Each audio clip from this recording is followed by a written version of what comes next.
Mis hermanos, buenas noches, bendiciones a todos.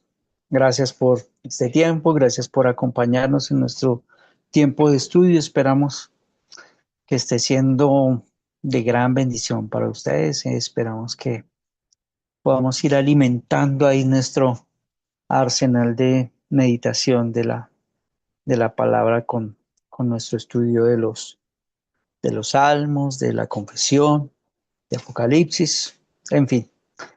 Oremos y empecemos de una vez nuestro tiempo. Padre, gracias por tu palabra.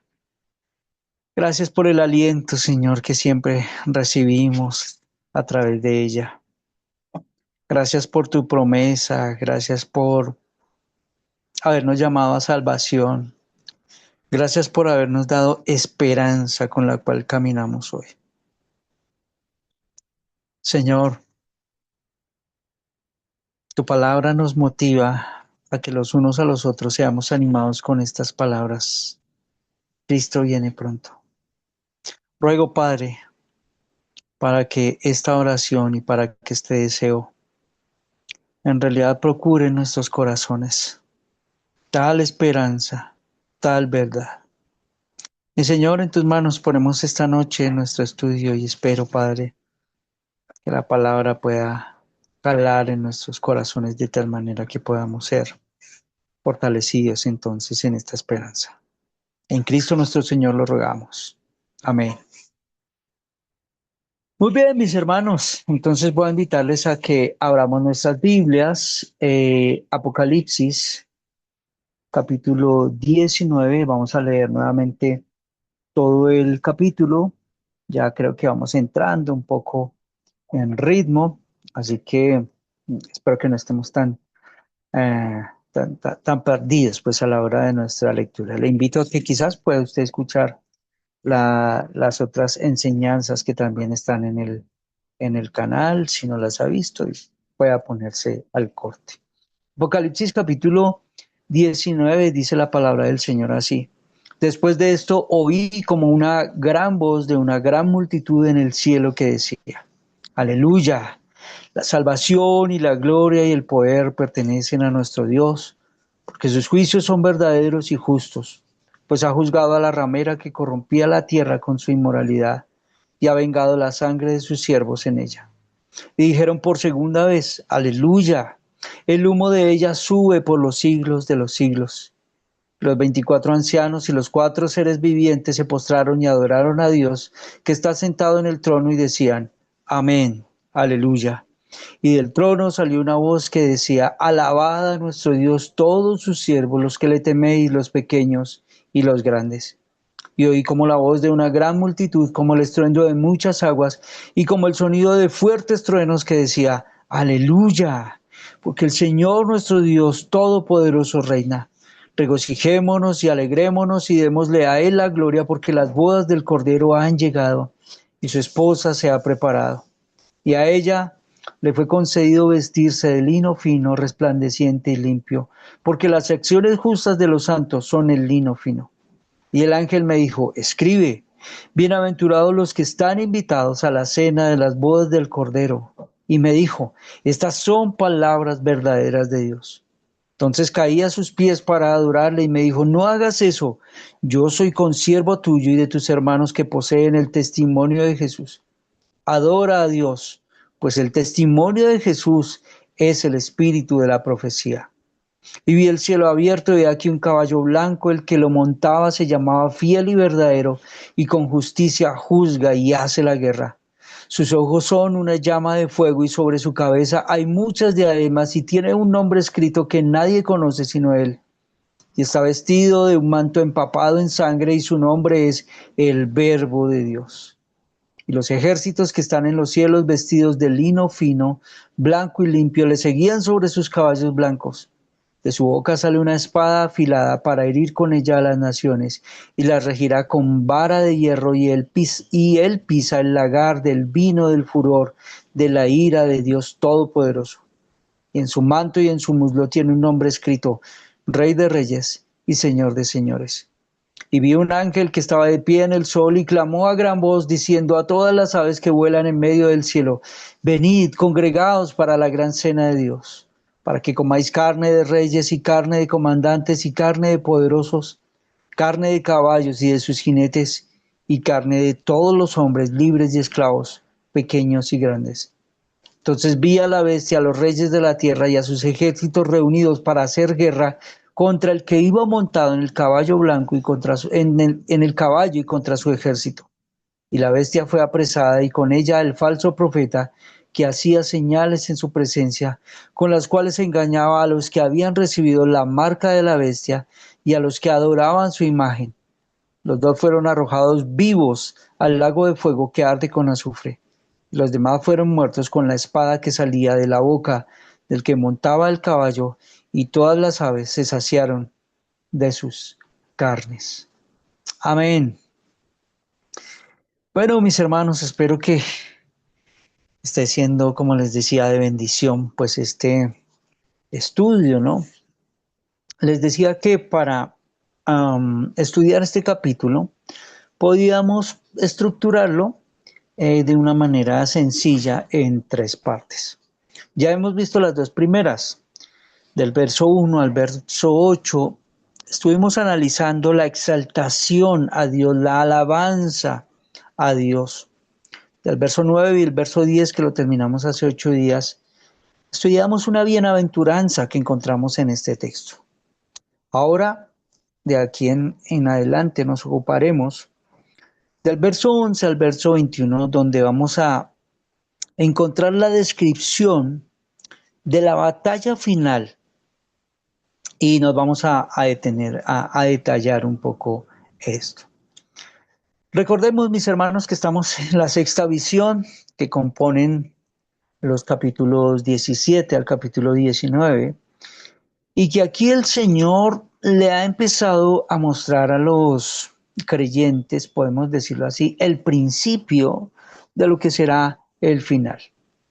Uno de los propósitos, pues, era mostrarle a los hermanos cuáles eran sus verdaderos enemigos, que los hermanos en Asia Menor, quienes iban a recibir esta carta, en realidad entendieran cuáles eran sus verdaderos enemigos.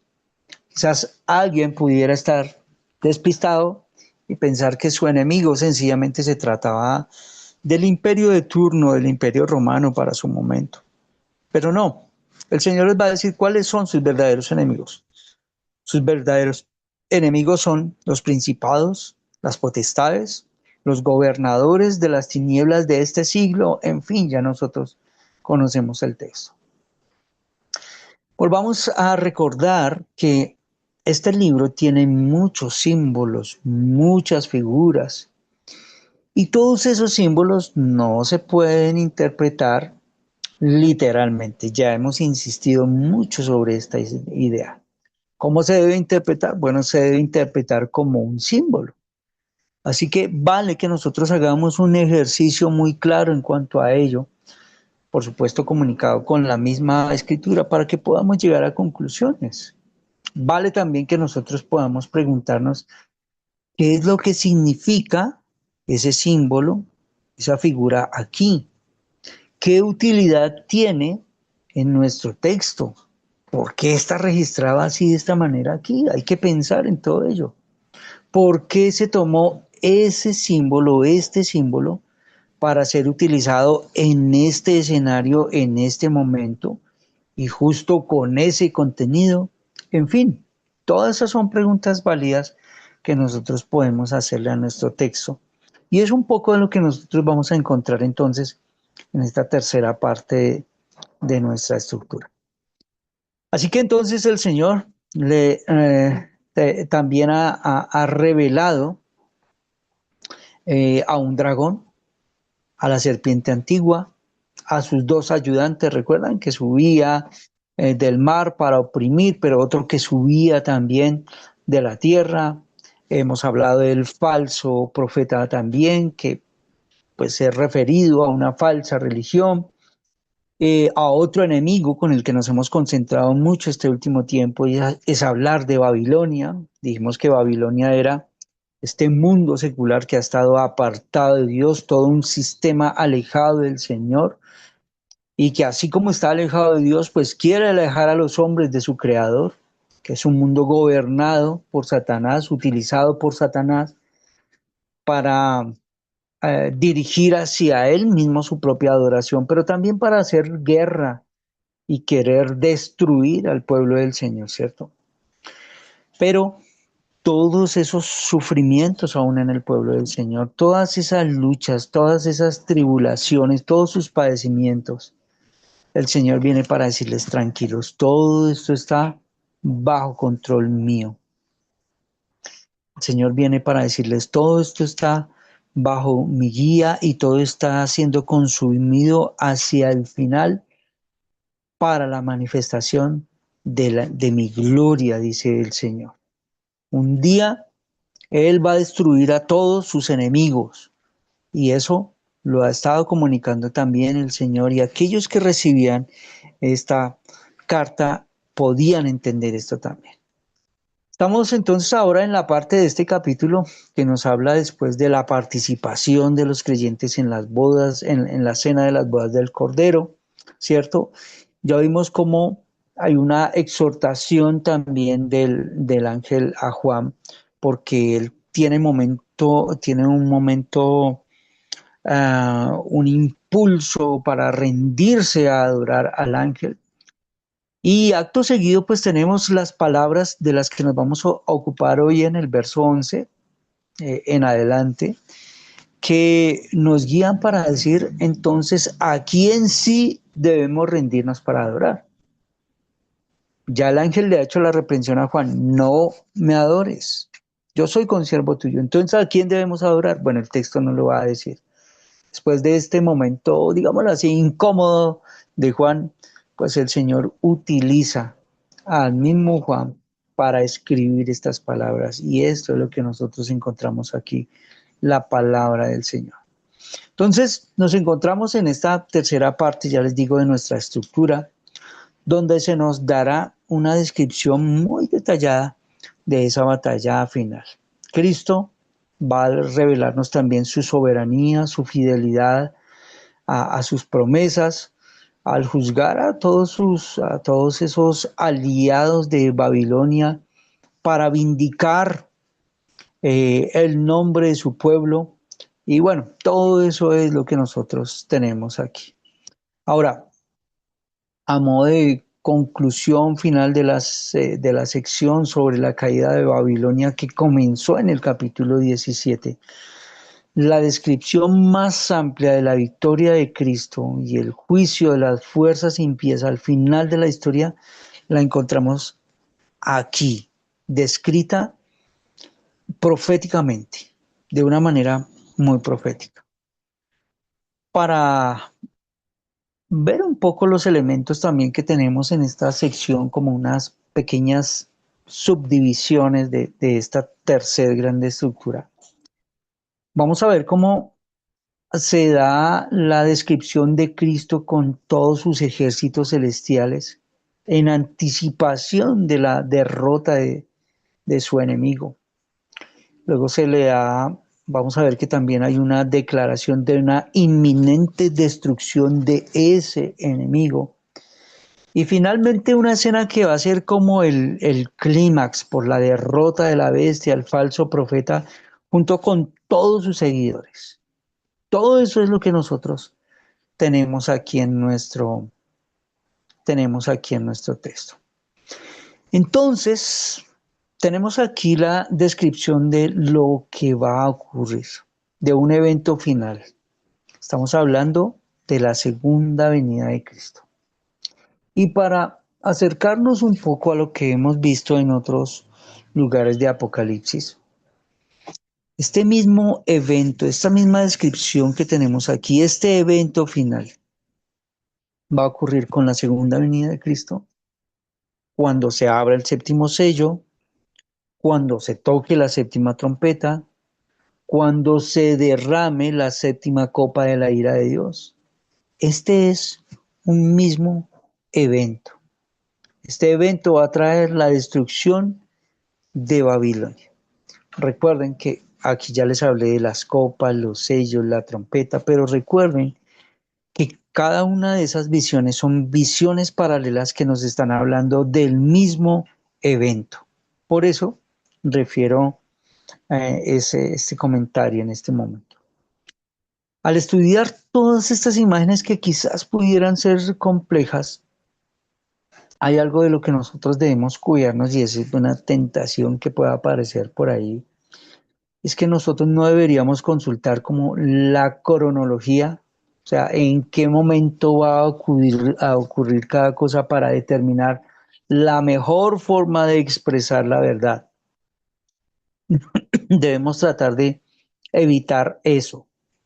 Más bien, centremos nuestra atención en la realidad de esta batalla y en el resultado inevitable que vamos a tener aquí. La destrucción de Babilonia la Grande, que ya nos ha sido narrada desde el capítulo 17 hasta aquí, no fue una derrota completa de todas las fuerzas de la maldad. Tenemos que empezar diciendo esto. Porque Babilonia es solo el primero de los enemigos que va a perecer. Aún quedan dos enemigos por ahí que son la bestia que salió del mar y son la bestia que salió de la tierra, conocido también como el falso profeta. De esos nunca o no nos hemos referido un poco en esa dirección hasta el momento, ahora aquí lo vamos a hacer juntando todo esto. Por lo tanto, para que la victoria sea completa, estas fuerzas también deben ser destruidas. Ya fue destruida Babilonia. Ahora, estas fuerzas también deben ser acabadas. No olvidemos que, sobre todo, el testimonio de Jesús, que nosotros leímos en el verso 10 enfáticamente dos veces, debe considerarse verdadero. Permítame que vuelva a leer el verso 10 para que recordemos estas palabras. Entonces caí a sus pies para adorarle y me dijo, no hagas eso. Yo soy consiervo tuyo y de tus hermanos que poseen el testimonio de Jesús. Note, adora a Dios, pues el testimonio de Jesús es el espíritu de la profecía. Solo para que recordemos ese detalle. El juicio de Babilonia, seguido por el de la bestia, el falso profeta y sus seguidores, nos va a mostrar que los que dieron este testimonio tenían razón después de todo y que el testimonio es verdadero. Que el arma real del juicio sea la palabra o va a ser la palabra de verdad de Cristo.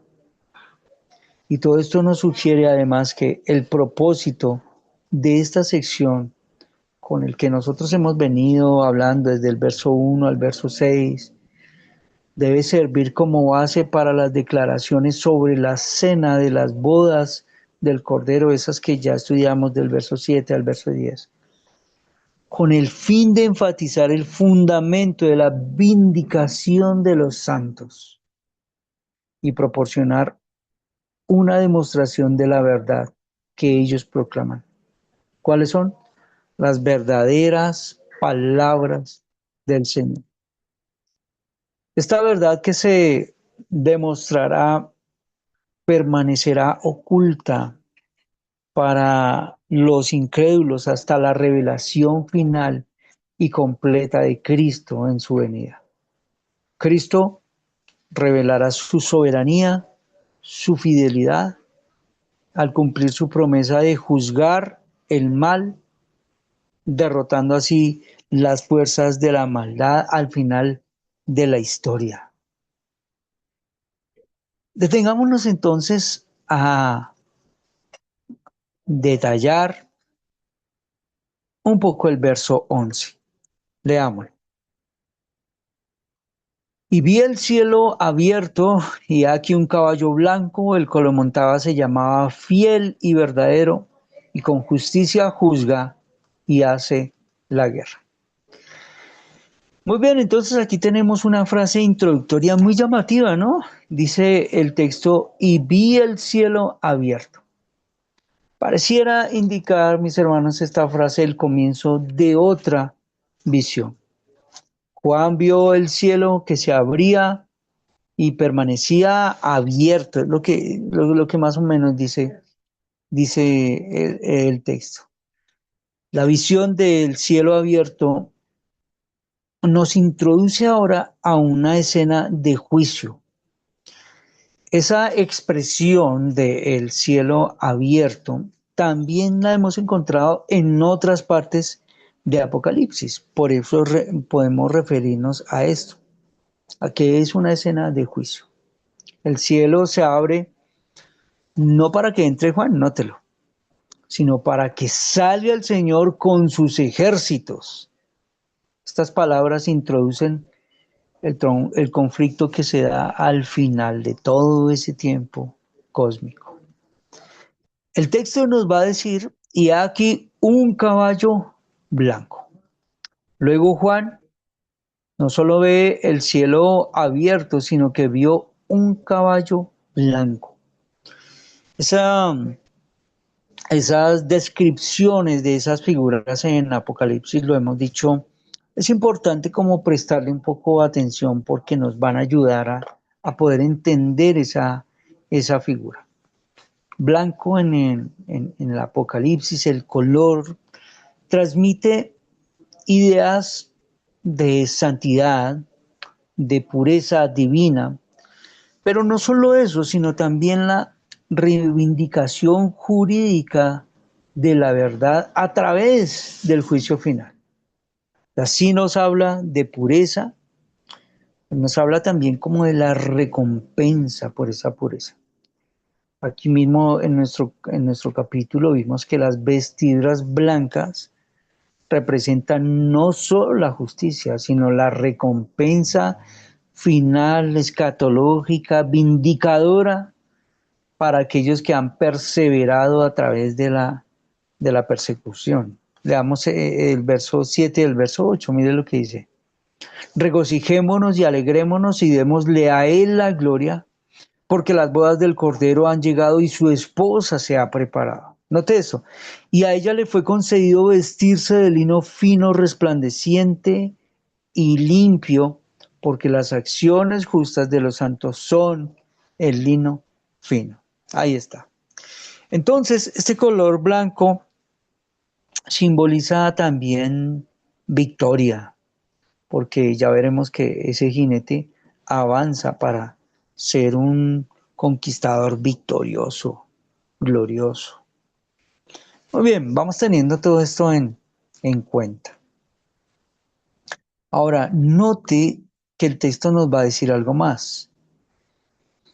Y vi el cielo abierto, y aquí un caballo blanco, el que lo montaba se llamaba Fiel y Verdadero. El jinete entonces cabalga sobre un caballo como un símbolo de guerra y se identifica con dos nombres que tenemos nosotros aquí. Dice Fiel y Verdadero. Ahora, esos nombres son muy conocidos y esos nombres se empiezan a ser como muy familiares para nosotros. Pero también, no solamente por nuestra jerga normalmente, sino porque Jesús en la carta a la iglesia, que ya leímos aquí en Apocalipsis, Él se presentó a sí mismo de esta manera como el Amén, el testigo fiel y verdadero. Entonces ya podemos mirar hacia dónde está apuntando la figura. Porque el texto está diciendo, he aquí un caballo blanco, el que lo montaba se llamaba fiel y verdadero, y vamos juntando todo eso de a quién se puede referir, de quién está hablando toda esta figura. Bueno, tenemos que decir que es de Cristo, ¿cierto? Podemos decir de él por el mismo testimonio que él da de él, que Cristo es fiel, es veraz, que Cristo será fiel y veraz, para cumplir su promesa de juzgar a los inicuos, para vindicar su nombre y para vindicar el nombre también de sus seguidores. Así que no podemos dudar que en este texto estamos hablando de Cristo. Cristo es fiel porque cumple todo lo que las escrituras revelan de Él y acerca de Él. Y es verdadero porque personifica la verdad. Es obvio el contraste con Satanás, el padre de mentira. De él se dice que es el padre de mentira, de Cristo se dice que Él es verdadero, que Él es fiel y verdadero, que Él dijo de testimonio de Él mismo, yo soy la verdad. Fiel también designa a quien es constante en sus afectos, aquel que es fiel en el cumplimiento de sus obligaciones y no defrauda la confianza depositada en Él. Cuando se dice que Él es verdadero, estamos hablando de aquel que es la verdad, que siempre dice la verdad. Y si Él es digno, o más bien, si Él es digno, sí, si Él es digno de nuestra confianza, porque dice la verdad, es digno de todo crédito. Es aquel constante, consecuente en el pleno cumplimiento de su oficio. El título denota que el que cabalga el caballo blanco es verdadero. En ese sentido de ser genuino, de ser real, de ser ideal. Mis hermanos, solo Dios puede cumplir plenamente el concepto de la palabra, su precepto. Solo Él es digno de ello. Pero Cristo el jinete también aparece como algo más. Entonces note que el texto dice, y vi el cielo abierto, y he aquí un caballo blanco. El que lo montaba se llamaba Fiel y Verdadero, y dice, y con justicia juzga y hace la guerra. Bueno, Cristo, ese jinete, también aparece, nótelo, como el juez. Y se describe además así, dice, y con justicia juzga y hace la guerra. Interesante, ¿no? La causa que él defiende es justa. Los medios que utiliza para conseguir el propósito divino son también justos. No se puede hallar injusticia en él. Recuerdan que cuando nosotros leímos el canto inicial, se hablaba de él, de sus juicios, como juicios verdaderos. Permítame recordarle esas palabras. El canto inicial decía, aleluya, la salvación y la gloria y el poder pertenecen a nuestro Dios porque sus juicios son verdaderos y justos. Eso fue lo que leímos nosotros al inicio. Dice, pues ha juzgado a la gran ramera que corrompía la tierra con su inmoralidad. Cuando el Señor, mis hermanos, haga un despliegue de su justicia y con ello traiga la guerra de la que está hablando aquí, nadie podrá acusar al Señor de ser injusto. Ya hemos hablado mucho sobre ello, ¿no? ¿Quién pudiera arguir que Dios está siendo injusto con él? Nadie. Nadie. Tenemos es el testimonio de la palabra. Al hacer la guerra contra sus enemigos, Él administra justicia. Y en la administración de esa justicia es conducido a la derrota total todos sus oponentes, todos sus enemigos. Todo eso va a ocurrir, mis hermanos, en la segunda venida, donde se demostrará que Él es juez justo, que Él es un guerrero santo, que la victoria del Señor descansa solamente en sus manos y que será una victoria que traerá, por supuesto, también la derrota de aquellos blasfemos, de aquellos que quisieron usurpar el control sobre el mundo en oposición abierta a Dios en algún momento.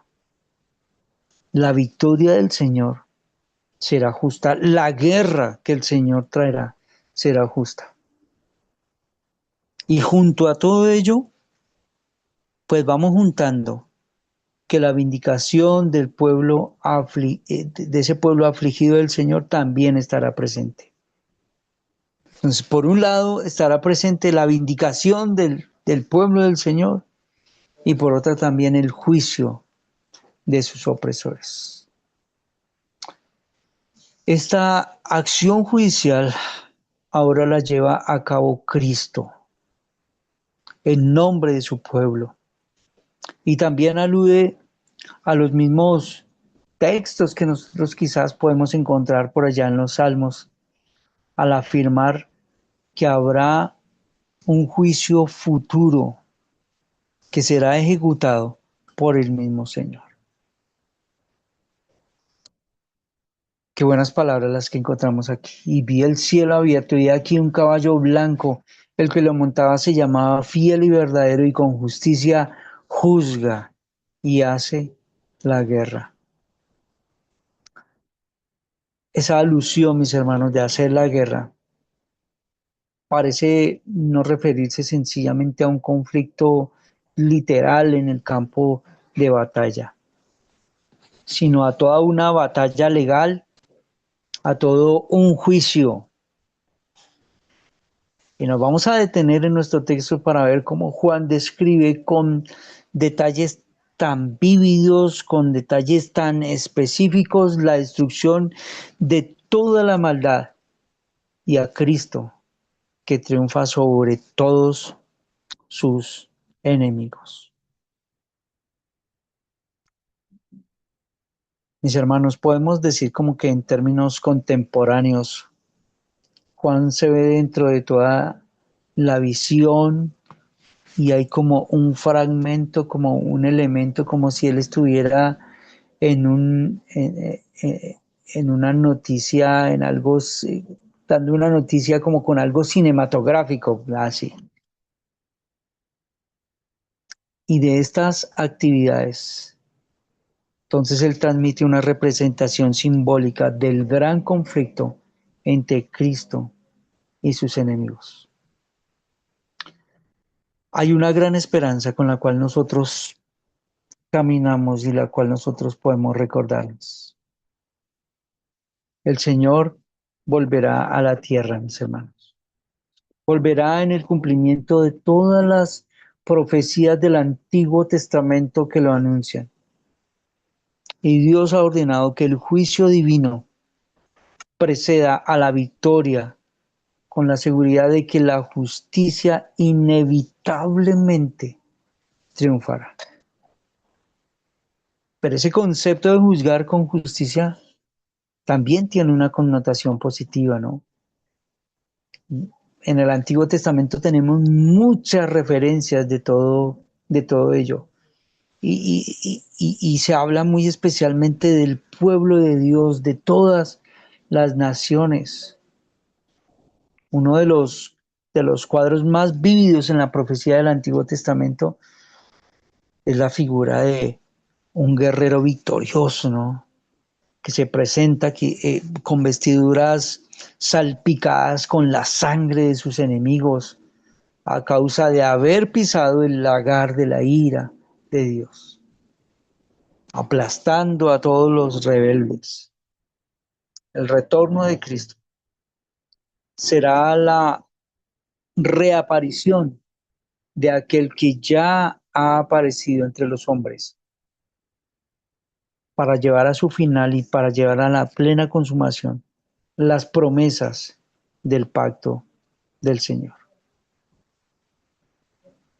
Con gran esperanza, nosotros aguardamos poner ese gran Mesías, guerrero, divino,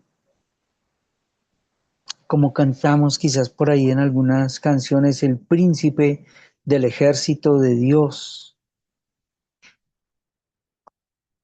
para entender la dimensión de esta guerra, que el Cordero peleará contra los enemigos de Dios. Es preciso nosotros recordar que las batallas libradas por el pueblo de Dios, todas esas que fueron detalladas en el Antiguo Testamento, especialmente todas esas que se refieren como al asentamiento en la tierra de la promesa, son realmente batallas de Dios contra sus adversarios. Son figuras de la gran batalla en la que Dios vencerá y derrotará totalmente a sus enemigos en el día final. ¿Saben, mis hermanos?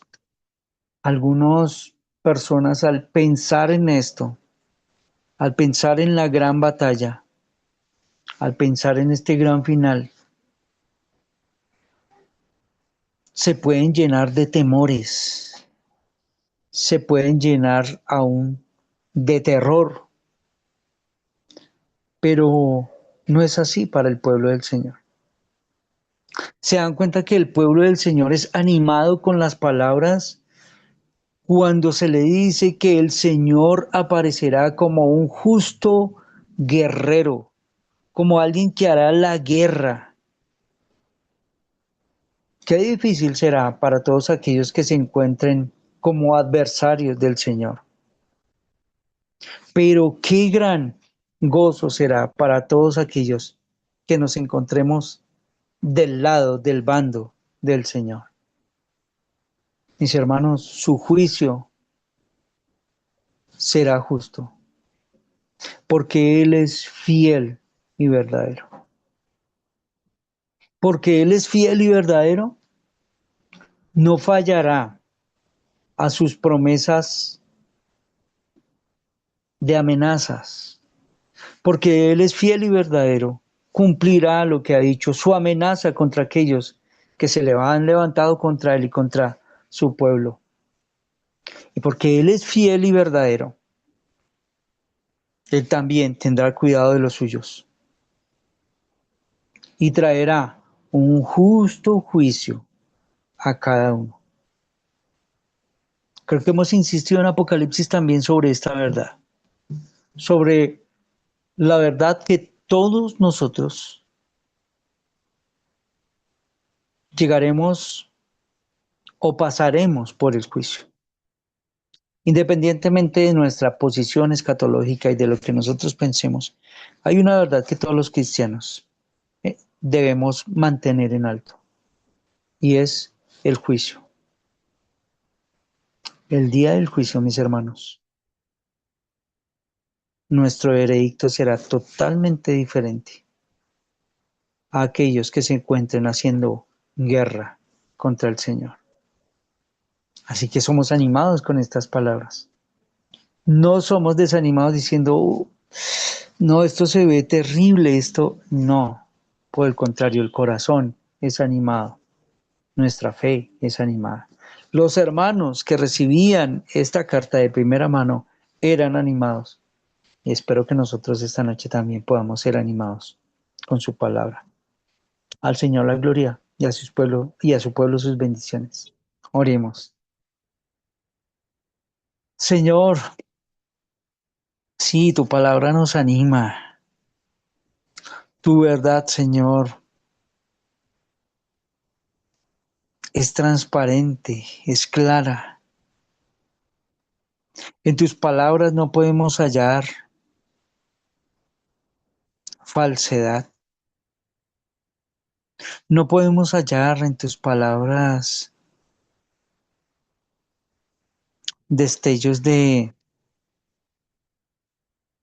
algo oculto.